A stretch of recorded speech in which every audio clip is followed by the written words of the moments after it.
என்ன பேசுவது என்று ஒரு உணர்ச்சி வயமான உணர்வுக்கு சென்று அப்படியே உங்களை எல்லாம் பேசாமல் பார்த்து கொண்டே இருந்தால் போதும் என்ற அந்த நிலையில தான் நான் உங்கள் முன்னால் நின்று கொண்டிருக்கிறேன். இங்கே திருமதி ரோஹிணி அவர்கள் பேசுகிற போது குறிப்பிட்டு சொன்னார்கள், இது ஒரு உணர்ச்சிகரமான நிகழ்ச்சியான நிகழ்ச்சி என்று. உண்மைதான். ஆக அந்த உணர்வோடு தான் நான் இந்த நிகழ்ச்சியில பங்கேற்றுக் கொண்டிருக்கிறேன். இங்கே வந்திருக்கக்கூடிய அதே போல இந்த நிகழ்வை தொலைக்காட்சிகளின் மூலமாக நேரலையில பார்த்து கொண்டிருக்கக்கூடிய அத்தனை மாற்றுத்திறனாளி சகோதர சகோதரிகளுக்கு முதல்ல என்னுடைய இதயபூர்வமான மாற்றுத்திறனாளிகள் நாள் வாழ்த்துக்களை நான் தெரிவித்துக் கொள்ள விரும்புகிறேன்.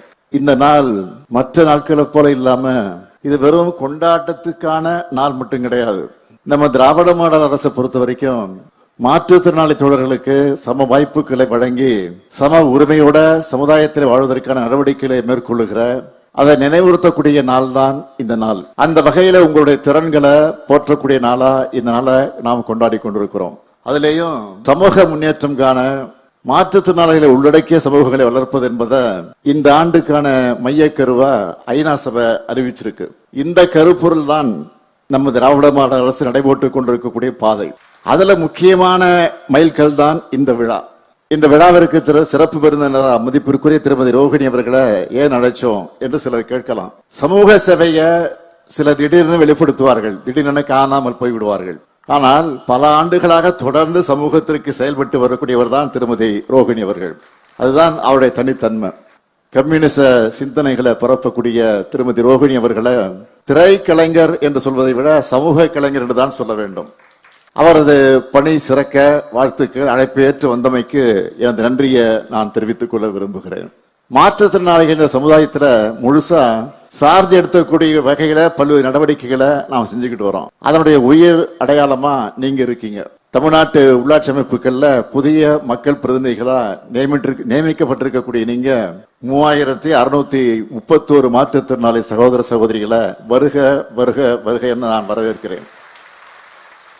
இப்போது நகர்ப்புறத்திலும் 9 மாவட்ட கிராமப்புற உள்ளாட்சி அமைப்புகளை நியமித்திருக்கிறோம். அடுத்த மீதமுள்ள உள்ளாட்சி அமைப்புக்கு அமையும் போது இன்னும் 9000க்கு மேல் அதிகாரம் பெற இருக்கிறீங்க நீங்க. இதுதான் திராவிட மாடல். நம்முடைய வாழ்க்கையில எத்தனையோ நாட்கள் வந்து போகுது. அதுல சில நாட்களை நம்மால ஒருவதும் மறக்க முடியாது. இன்னும் சில நாட்களை வரலாறு மறக்காது. அப்படிப்பட்ட முத்திரை பதிக்கக்கூடிய திருநாள் தான் இந்த பெருநாள் தான் இன்றைய நாள். சமத்துவத்தையும் சமூக நீதியையும் உயிர்முச்சா நினைச்சு முன்னேற்ற பாதையில் நடைபெறக்கூடிய நம்முடைய தமிழ் சமூகம் பெருமை கொள்ளக்கூடிய நாள் இந்த நாள். கடந்த ஏப்ரல் மாதத்துல இந்த முன்னெடுப்புக்கான அறிவிப்பை சட்ட முன்வடிவா தாக்கல் செஞ்ச மறுநாள் சகோதரர் பேராசிரியர் தீபக்நாதன் அவர்களும் மற்ற மாற்றுத்திறனாளி தோழர்களும் வந்து என்ன சந்திச்சாங்க. சந்திச்சப்போ ஆற தழுவி கொண்ட போது அதுதான் எனக்கு கிடைச்ச மிகப்பெரிய விருதா நான் நினைச்சப்போ. அதனாலதான் சொல்றேன், டிசம்பர் 3ஆம் நாள்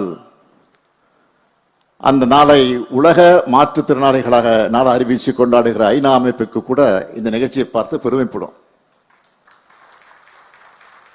சாதி, மதம், இனம், மொழி, பாலினம்னு ஏராளமான வேறுபாடுகளும் பாகுபாடுகளும் தீண்டாமைகளும் நிறைஞ்சிருக்கக்கூடிய இந்த சமூகத்துல இதெல்லாம் களையப்படணும். நாம் அனைவரும் சமம், எல்லாருக்கும் சம உரிமை இருக்குன்னு மக்களோட உரிமை குரலா உருவான இயக்கம் தான் திராவிட இயக்கம். பிற்போக்குத்தனங்கள் இறுகி போயிருந்த காலகட்டத்தில் பேச்சாலும் எழுத்தாலும் அறிவு சிந்தனை விதைச்சு நாம கொண்டு வந்திருக்கக்கூடிய மாற்றம் மிகப்பெரியது. பெரும்பாலான மக்கள் சமூக தீமைய அந்த தீண்டாமைய கைவிட்டு முற்போக்கு பாதைகளை நடைபெற ஆரம்பிச்சுட்டாங்க. இதுதான் இந்திய நாட்டோட மற்ற பகுதியிலிருந்து தமிழ்நாட்டை வேறுபடுத்தி காட்டுது. இப்படிப்பட்ட நம்மோட மரபுல நாம இன்னைக்கு தொடங்குகிற பயணம் மிக மிக மிக முக்கியமானது. கடந்த காலங்களில் மாற்றுத்திறனாளிகளை எப்படியெல்லாம் புறக்கணிச்சாங்க,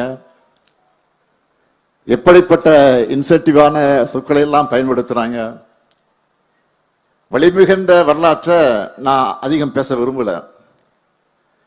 ஏன்னா இது புது வரலாற்றை படைக்கக்கூடிய நேரம் வந்தாச்சு. இப்போ புது வரலாற்றை மட்டும் இல்ல, அரசுடன் சேர்ந்து நீங்களும் படைக்க போறீங்க. முத்தமிழறிஞர் கலைஞர் அவர்கள் மாற்றுத்திறனாளிகள் என்ற சொல்ல உண்மையான உள்ளன்போடு அறிமுகப்படுத்தினார். அவர் ஆட்சி காலத்துல தான் மாற்றுத்திறனாளிகள் நலனுக்கென தனி தலைமைச் செயலகம், அந்த அளவில் துறை தலைமை அளவிலும் இந்தியாவிலே தனித்துறையை கொண்ட தனிச்சிறப்பை தமிழ்நாடு பெற்றுச்சு. மாநிலத்தோட அனைத்து மாவட்டங்கள்லையும் கள அலுவலகங்களை இந்த துறை பெற்று இருக்குன்னா அதுக்கு அடித்தளம் அமைச்சது முத்தமிழறிஞர் முதலமைச்சர் கலைஞர் அவர்கள் தான். இதே வழியில நம்ம திராவிட மாடல் அரசும் செயல்பட்டு வருது. உங்களுக்கு புரியும், தெரியும். மாற்றுத்திறனாளிக்கு தேவை கருணை அல்ல, அவங்களுடைய உரிமை என்பதை உணர்ந்து இன்றைக்கு இந்த அரசு செயல்பட்டுக் கொண்டிருக்கிறது. அப்படி செயல்பட்டு வரக்கூடிய சில திட்டங்களை முன்னெடுப்புகளையும் பட்டியலிட்டு சொல்லணும்னா, மாற்றுத்திறனாளிகள் பொருளாதார மேம்பாடுக்கான அரசு துறைகள்ல உகந்த பணியிடங்கள் கண்டறியப்பட்டு 4 இடஒதுக்கீடு முறையில வாய்ப்புகளை வழங்க உத்தரவிட்டிருக்கிறோம். இதே போல தனியார் துறைகளையும் பணியமர்த்த மாவட்ட அளவிலையும் மண்டல அளவிலையும் சிறப்பு வேலை வாய்ப்பு முகாம்கள் நடத்தப்பட்டு வருது. தமிழ்நாடு அரசு மாற்றுத்திறனாளிகளுக்காக ஒவ்வொரு நிதியாண்டிலும் நிதியை ஒதுக்கிட்டு அதை உயர்த்திக்கிட்டே வரோம். 2021-22 நிதியாண்டில் 813 கோடியே 63 லட்சம் ஒதுக்கீடு செஞ்சோம். 2025-26 1432 கோடியே 70 லட்சம் ரூபாய் உயர்த்தி இருக்கோம். மாற்றுத்திறனாளிகளுடைய நலனுக்காக மட்டுமே இதுவரை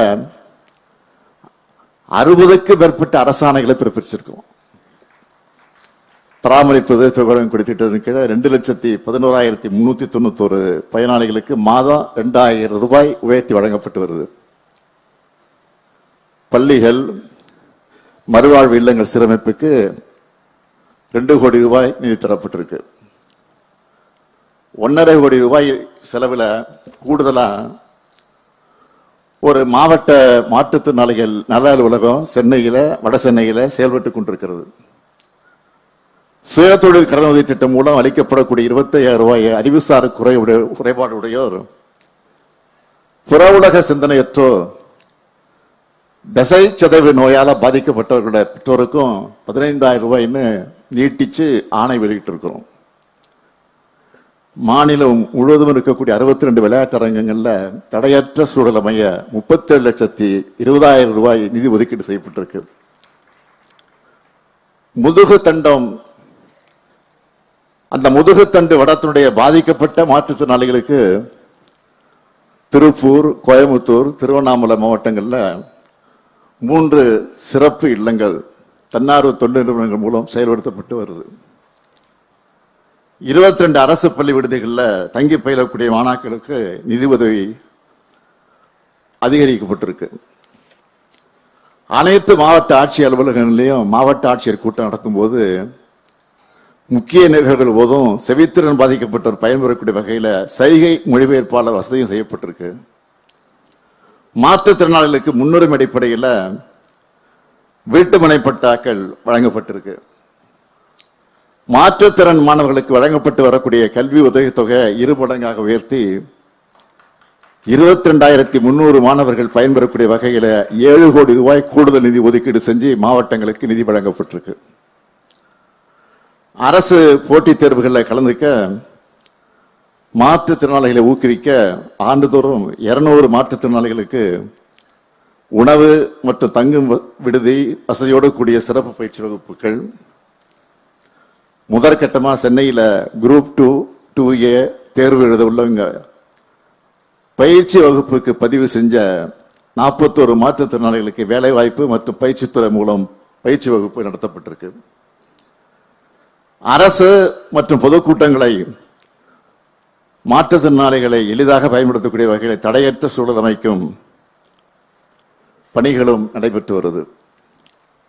சாய்வுத்தள பாதை, மின்தூக்கி அமைத்தல், கழிவறை அமைத்தல், பார்வைத்திறன் குறையுடையோர் எளிதில் செல்வதற்காக டேக்டைல் தரப்பகுதி, பிரெய்லி எழுத்துக்கள் கொண்ட தகவல் பலகை உள்ளிட்ட நடவடிக்கைகள் பல்வேறு அரசு துறைகள் மூலமாக கட்டடங்களில் மேற்கொள்ளப்படுது. ஒருவரும் விடுபடுதல் கூடாது என்ற நோக்கத்தில் மாற்றத்திலான இருப்பிடத்திற்கே சென்று அவருடைய மறுவாழ்வு சிகிச்சைக்கான பயிற்சி, மாநிலம் முழுவதும் உள்ள அனைத்து மாற்றுத்திறனாளிகளும் தங்களுடைய விருப்பத்திற்கு ஏற்ற வகையில் உபகரணங்களை தெரிவு செஞ்சிக்கக்கூடிய வசதியை அறிமுகப்படுத்தி 125 கோடி ரூபாய் ஒதுக்கீடு செஞ்சு இப்போ தன்னிறைவு நிலையை அடைகிற வகையில் செயல்பட்டு கொண்டிருக்கிறோம். இப்படி எத்தனையோ திட்டங்களை உருவாக்கி செயல்படுத்தக்கூடிய அரசு தான் உங்களுடைய திராவிட மாடல் அரசு என்பதை நான் பெருமையோடு குறிப்பிடுகிறேன். இந்த வரிசையில தான் மாற்றுத்திறனாளிகளுடைய அரசியல் சமூக உரிமை நிலைநாட்டுகிற வகையில ஒரு முக்கியமான ஒரு சட்டத்தை கொண்டு வந்தோம்.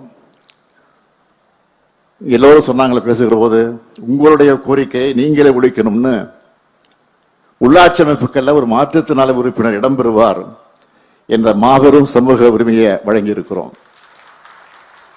அந்த அடிப்படையில் உங்களை போன்ற மக்கள் பிரதிநிதிகளை உருவாக்கி இருக்கிறோம். ஊராட்சி அமைப்புகள், ஒன்றிய அமைப்புகள், மாவட்ட அமைப்புகள்னு இன்னைக்கு நீங்க மக்கள் பிரதிநிதிகளாக ஆகியிருக்கிறது மூலமா சமூகத்தில் மக்களாட்சிக்கான உண்மையான பொருளை உருவாக்கிட்டு இருக்கோம். இனிமே நீங்க அரசு கொண்டு வர திட்டங்களோட பயனாளிகள் மட்டும் அல்ல, அரசோட திட்டங்களை உங்க குரல்ல பதிவு செய்ய போற மக்கள் பிரதிநிதிகளாக மனுக்கள் போட போறவங்க இல்ல, நீங்க மனுக்களை பெற்று தீர்வு காண போறீங்க. இப்போ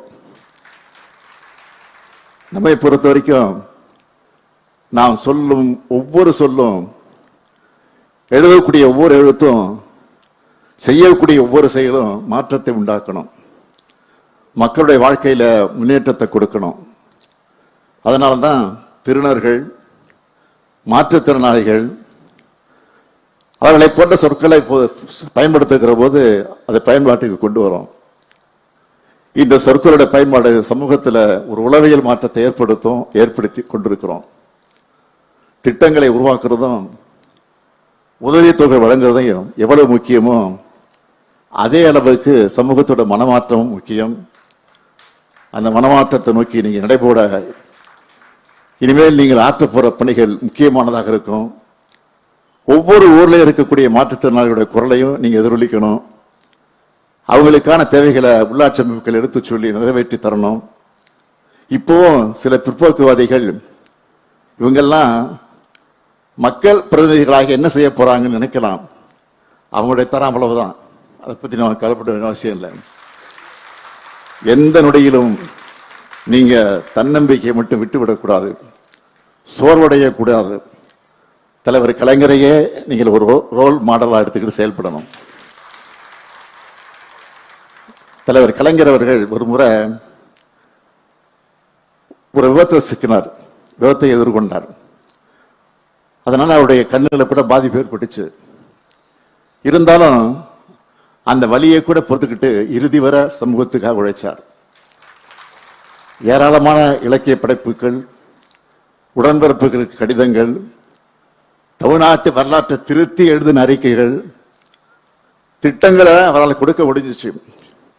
கண்ணில ஏற்பட்ட பாதிப்பு அவர் மனசை பாதிக்கல. தலைவர் கலைஞர் முதுமை காலத்துல சர்க்கரை நாற்காலியை தான் அவர் வந்தார். சர்க்கரை நாற்காலி இருந்தபடி எப்படி பம்பரமா சுழண்டு உழைச்சார்னு உங்களுக்கு தெரியும். இந்த விழிப்புணர்வு தான் அரசியலுக்கு அவசியம், மனிதர்களுக்கு அவசியம். அதை நீங்க எல்லாரும் வளர்த்துக்கணும். ஒட்டுமொத்த திறனாளிகளுக்கும் மாற்றுத்திறனாளிகளுக்கும் தன்னம்பிக்கையை எப்படி உருவாக்குவது என்று ஆலோசித்து தான் இப்படி ஒரு சட்டத்தை நாம் உருவாக்கி இருக்கிறோம். மக்கள் பிரதிநிதியாக நீங்கள் ஆற்றப் போகிற பணிகளை பார்த்து இதை மற்ற மாநிலங்களையும் முன்னெடுக்கணும். இதுதான் உண்மையான சமத்துவத்தையும் சமூக நீதியும் நோக்கி பயணமாக இருக்கும். உங்கள் பணி சிறக்க, வெற்றியடைய என்னுடைய மனமார்ந்த வாழ்த்துக்கள். நன்றி, வணக்கம். கிளாசிஃபைட் ஆட்ஸ், டிஸ்ப்ளே ஆட்ஸ், சிறிய விளம்பரம் முதல் பெரிய விளம்பரம் வரை அனைத்து கடைகளிலும் வீடுகளிலும் இலவசமாக டிஸ்ட்ரிபியூஷன் செய்து தரப்படும். சென்னை எக்ஸ்பிரஸ் நியூஸ் பேப்பரில் always your neighbourhood news paper.